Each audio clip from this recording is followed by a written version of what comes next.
कि अब की कुछ पहले रमज़ान में नया ट्राई करते हैं। तो वीडियो को लाइक, शेयर और हमारे चैनल को सब्सक्राइब कर दें। आधा किलो कटहल को नमक और तेल डालकर बॉईल कर ली।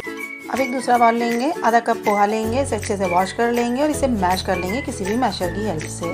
1 चम्मच बेसन, 1 चम्मच जीरा और काली मिर्च, 1 चम्मच लाल मिर्च पाउडर, आधा चम्मच chaat masala, 1/4 teaspoon ginger garlic paste, हरा धनिया और मिर्ची डालकर अच्छे से बैटर तैयार कर लेंगे और ब्रेड क्रम्स भी डाल लीजिएगा। और अब हम उबले हुए अपने कटहल में ऐसे कोट करके इसे ऑयल में ड्रॉप कर देंगे, क्रिस्प होने तक फ्राई करेंगे।